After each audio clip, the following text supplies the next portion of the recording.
What's going on, guys? It's K-Dub here with another episode of CryptoZombie. Welcome back to the channel. Hope you're having an alright day today. We do have some red markets. There has been a lot happening in the past 24 hours alone. We had BitMex getting hit from both sides, from the CFTC as well as the Department of Justice. There was a little bit of a dump that actually coincided with that news. And then this morning, we also find out, well, actually, it was last night, we find out that Donald Trump and Melania Trump have tested positive for COVID, so the markets were in shambles last night. You can see fear and greed index has dropped by another 4 points, so everyone is in panic today. The markets are in the red. The sky is falling. What is happening? Well, I do want to discuss that, but we need to talk about why, despite all of this terrible, terrible news that's potentially coming out right now, and why everyone is saying that this is going to be the OCTOBEAR, the month to end all months, the biggest Bitcoin dump,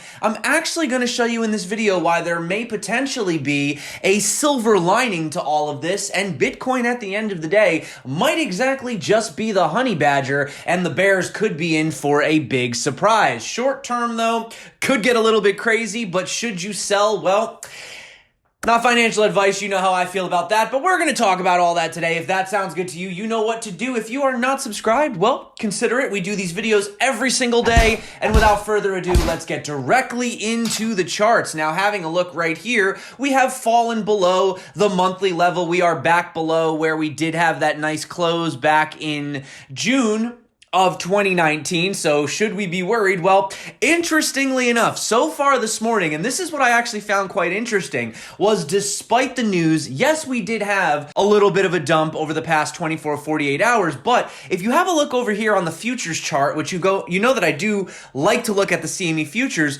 we actually touched down right here at the bottom of this support right here, so really technically, we're doing what Bitcoin would have technically done regardless of the news. Now, you might hear some people say, show me the charts and I'll tell you the news. Lots of people say that the news really just sort of explains why the price action could be happening, but most of it is already set in stone and priced in. In fact, overnight, if we actually have a look at where the S&P opened from the close yesterday, it actually opened about 1.2% lower, and since this morning, it's actually been pumping. We also have this similar situation over on the Dow. So why are markets moving up on bad news? Well, this is basically the concept of already having it priced in. We knew about the news last night. It opened up low, and now, smart traders are going to do the opposite of the majority. Everyone this morning was bearish. Everyone was saying things were going to dump. So instead, we're actually seeing a little bit of a price recovery, right? But, getting back to Bitcoin, what does this mean? Is Bitcoin going to follow traditional markets? Could this actually be Bitcoin's moment to shine and actually decouple from traditional markets, like stocks and things like that? Well, having a look, we are still being supported by this trend right here. And like I said, guys, as long as we can basically stay above 9,500, even if we close the CME futures gap, it is still bullish for Bitcoin. And Bitcoin might potentially just be the honey badger. Now, what caused it? Well, number one, we did have BitMex getting hit by the hammer from the CFTC and the Department of Justice. Now, they are saying despite criminal charges, and at least one arrest of its leadership, BitMex promises to continue operating as usual. And we did see a little bit of a dump, but really, when you consider how much money BitMex has and the fact that you had a ton of people withdrawing, really didn't have that big of an effect on the markets. And actually, Willy Woo came out with this tweet, and he was saying fundamentally, the market is scared for all the wrong reasons. BitMex did not get hacked. No traders will lose coins. Futures exchanges will clean up their practices. We'll see less volatility, less scam wicking, more spot volumes, more organic moves, more institutional money. And I don't have like 100% confirmation on this, so this is just a rumor. Take it with a grain of salt, but what I've been hearing sort of in some of the groups that I'm in is that they are looking to launch a Bitcoin ETF, but they're not going to do it until they basically take down some of these other guys. And think about it, we've been waiting so long for that. If that actually is the reason, then short term things are a little bit messy, but long term this is going to be massively bullish for Bitcoin and the crypto space. In fact, Willy Woo says on-chain fundamentals are showing more new investors are coming in than the mania phase of last December of 2017 without it reflecting the price. This is because of the unfettered trading games on derivative platforms, which is holding down the price, right? So long story short, this might not be as bad as everybody thinks it is. And like Hans Hodel pointed out, look at this. He says what the Bitcoin tape action is telling you right now is, this is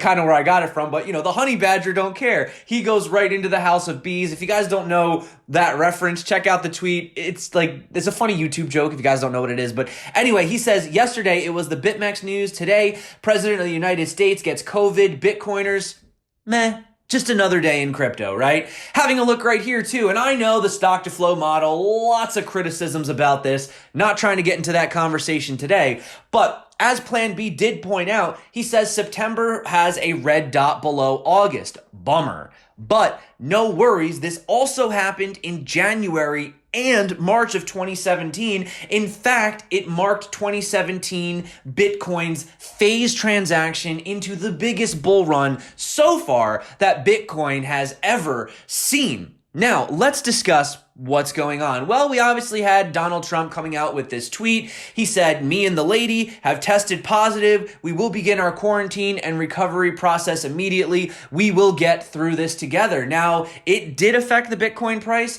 You did have the Dow dropping, but of course today we are seeing a slight recovery. Could it be a fake out? Possibly. I wouldn't be surprised if potentially maybe by the end of the day, we have a big green, wick and then the market's dumped. That could be possible. It's still too early in the day to tell. This could just be a fake out. But talking basically about what is going on, although this news initially caused the markets to drop, it could potentially cause the Republicans to reconsider the stimulus proposal. So on October 1st, we had the House of Democrats officially approve the $2.2 trillion stimulus bill, including direct stimulus checks. However, the Trump administration and Republicans rejected it, stating that there are many unnecessary elements that are in the deal. So that's a bummer, right? But as the presidential election nears and the market slump, it could cause the Trump administration to work towards the stimulus. When a stimulus gets approved, it will likely cause Bitcoin and the Dow to soar, potentially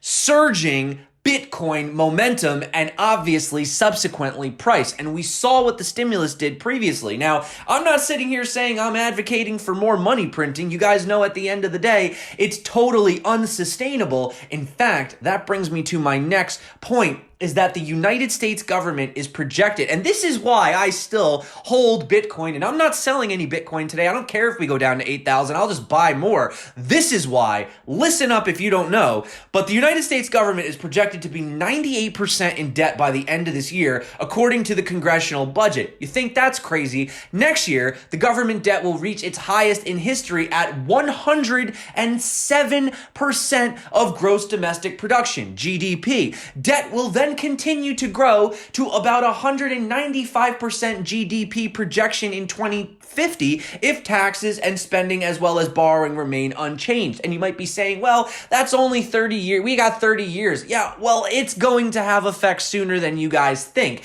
And I want to mention one man who you may be familiar with, and this is Godfrey Bloom. He actually responded to Jem over here. She said, if you ask people if they prefer $800 or 800 Bitcoin, a lot of them would still pick the dollars, obviously assuming that they didn't Google the price of Bitcoin. And this is why she says we are still early. And Godfrey Bloom chimed in and says, I make my first purchases of Bitcoin this week. Gold and silver have I plenty. And this makes an amazing transition into probably one of the most memorable speeches pretty much ever. I've showed it on my channel multiple times, but if you haven't seen it, I want to play this clip referred to as "All the Banks Are Broke" by Godfrey Blooms. And this is, my friends, exactly why I stand firm my ground. I hodl my Bitcoin, and I am not letting any of this short-term FUD distract me from the long-term vision. And if you're panic selling your Bitcoin right now,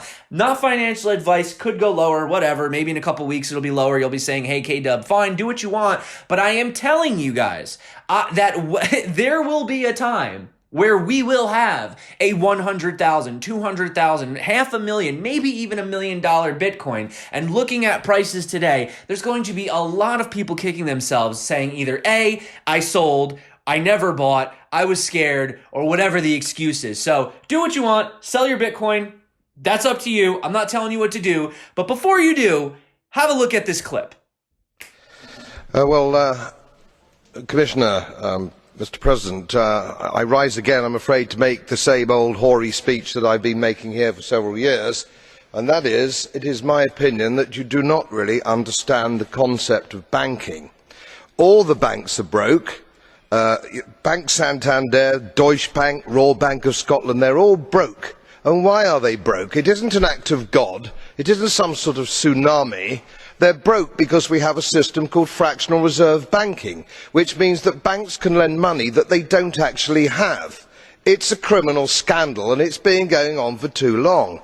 To add to that problem, you have moral hazard, a very significant moral hazard from the political sphere. And most of the problem starts in politics and central banks, which are part of the same political system. We have counterfeiting, sometimes called quantitative easing, but counterfeiting by any other name. The artificial printing of money, which if any ordinary person did, they'd go to prison for a very long time. And yet governments and central banks do it all the time. Central banks repress the amount of interest that rates are, so we don't have the real cost of money. And yet we blame the real retail banks for manipulating LIBOR. The sheer effrontery of this is quite astonishing. It's central banks that manipulate interest rates, Commissioner. And plus, underneath all this, we talk loosely, in a rather cavalier fashion, do we not, about deposit guarantees. So when banks go broke through their own incompetence and chicanery, the taxpayer picks up the tab.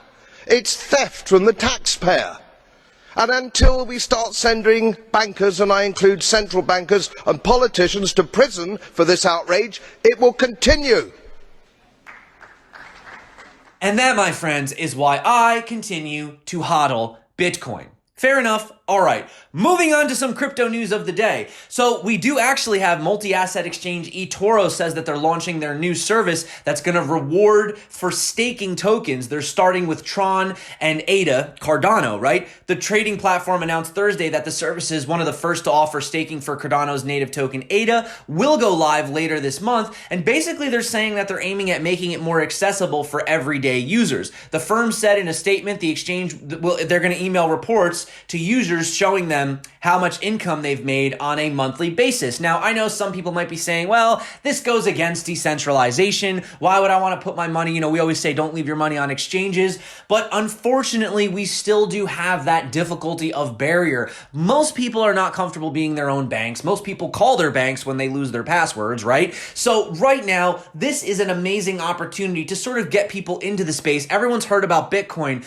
but now having an opportunity to see these other coins, stake these other coins, get returns, maybe that could potentially be the gateway that opens, a lot of people up to coming into the space even more. So I actually don't mind when I see news like this. I think this is a positive for the space. So that is something to mention. But big question is decentralization dying now? Are we just going to go back to centralization, right? A lot of craziness happened in the DeFi space lately. Well, you guys tell me what you think, because we had this story coming out from Being in Crypto. It says any notion that interest in the DeFi sector was waning have likely been squashed as the latest yield farming platform has surged in terms of liquidity provision just hours after launching. Now, this is APY finance, they're aiming to basically have early adopters deposit stablecoins into their liquidity contract to begin vesting its APY governance token. They stated that they already accrued over 67 million in just their first hour after launching, which is absolutely insane. At the press time, it's up to actually 80 million, which equals the amount of Tether, USD, and DAI coming in third. And basically what these guys are saying is that they're the robo-advisor that optimizes for risk-adjusted returns using portfolios of yield farming strategies, which is actually very similar to what Yearn Finance is doing. Now, they say there's no set date for the alpha launch, but the statement did add that the code has been audited by Halborn, a security firm that recently audited PowerTrade and Bancor version 2. So is DeFi dead? Probably not, guys. As far as the potatoes and, the yams and carrots and pickles and all these other food coins, they might be dying a very painful death right now. But DeFi, my friends, is certainly not dead. Also, just a little bit of an update on some of the projects we look into. Binance actually listed Orion the other day. I forgot to mention it. And they also listed Utrust, which actually, I do hold Utrust, by the way. And, during a day when everything was bleeding, Utrust was up double digits. And I was like, what's going on? It got listed on Binance. So there you go. But it is nice to see a good quality project actually getting listed. In fact, I noticed a lot of the projects from KuCoin have actually been getting listed over on Binance. Not sure if you noticed that. It looks like they're potentially trying to steal those customers. Obviously, with the hack, a lot of people got freaked out with KuCoin, right? And also, super quick update on Dexy. They actually are doing something I've never seen before for their staking and their sales. First of all, they have a crazy sale, 22 rounds. So now they're doing what they're referred to as Moon or Refund. This is crazy. I've never seen this before. So they're saying 80% of their token obligations will be placed in a smart contract on Dexy network created for the purpose. The audit of the smart contract will be presented by an independent third party. This is good. Obviously, you want to have these things audited. Participants of rounds 2 through 22 may retain the refund of 80% refund pool to be formed. So its original allocation during 2 to 22 rounds in exchange for Dexy token swap at the time during an asset swap. The program will be available in 12 months after Dexy token sale finishes. This means that token sale participants can continue to stake their Dexy tokens and have the option of participating in the refund of its original allocation in exchange for Dexy token swapped at the time that would be available after the token sale. So this is something I have absolutely never seen before. Sounds like they're really confident. Maybe this is where these types of sales are going to move to. Obviously, we saw a lot of madness happening in the DeFi space. This could be that evolution moving forward, right? But obviously, having a look at what is happening right now, we're kind of hanging out and really didn't see as big of a hit as we could have. I mean, we could have seen a lot worse. Could I just be getting excited? Could it be a fake out right now? Are we looking for a massive dump later on in the day? Could be a possibility, but overall, the markets seem to be dealing with the news pretty well. Is Bitcoin the honey badger? Well, we already know the answer. Short-term correlation. Do I believe we will decouple? Absolutely. Absolutely 100%, but that will have to take some time, right? And, like Willy Woo said, it could be having a lot to do with the fact that there is that rumor of the Bitcoin ETF, and they're just looking to potentially clean up the space before launching it. So at the end of the day, still could be a crazy October, but we will keep you posted. Obviously on the CryptoZombie channel, I will be staying up to date with the news as much as possible. Thank you so much again for coming back to the channel. You guys rock. You're the reason that I do this every single day. My name's K-Dub. This is CryptoZombie. Until next time, stay crypto, and of course, peace out.